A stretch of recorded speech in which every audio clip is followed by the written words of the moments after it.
تیمم کا بیان، یعنی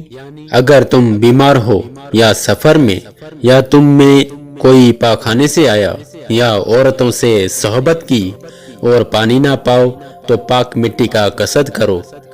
تو اپنے منہ اور ہاتھوں کا اس سے مسح کرو۔ چند احادیث کریمہ۔ حضور اقدس صلی اللہ علیہ وآلہ وسلم ارشاد فرماتے ہیں، من جملہ ان باتوں کے جن سے ہم کو لوگوں پر فضیلت دی گئی یہ 3 باتیں ہیں: ہماری صفیں فرشتوں کی صفوں سے مثل کی گئیں، ہمارے لیے تمام زمین مسجد کر دی گئی،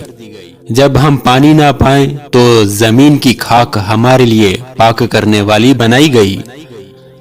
پاک مٹی مسلمان کا وضو ہے، اگرچہ 10 برس پانی نہ پائے اور جب پانی پائے تو اپنے بدن کو پہنچائے، وضو غسل کرے کہ یہ اس کے لیے بہتر ہے۔ حضرت ابو سعید خدری رضی اللہ تعالی عنہ فرماتے ہیں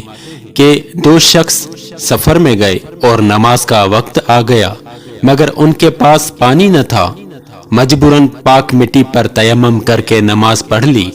پھر وقت کے اندر جب پانی مل گیا، ان میں سے ایک صاحب نے وضو کر کے اپنی نماز دہرا لی مگر دوسرے نے نہ دہرائی۔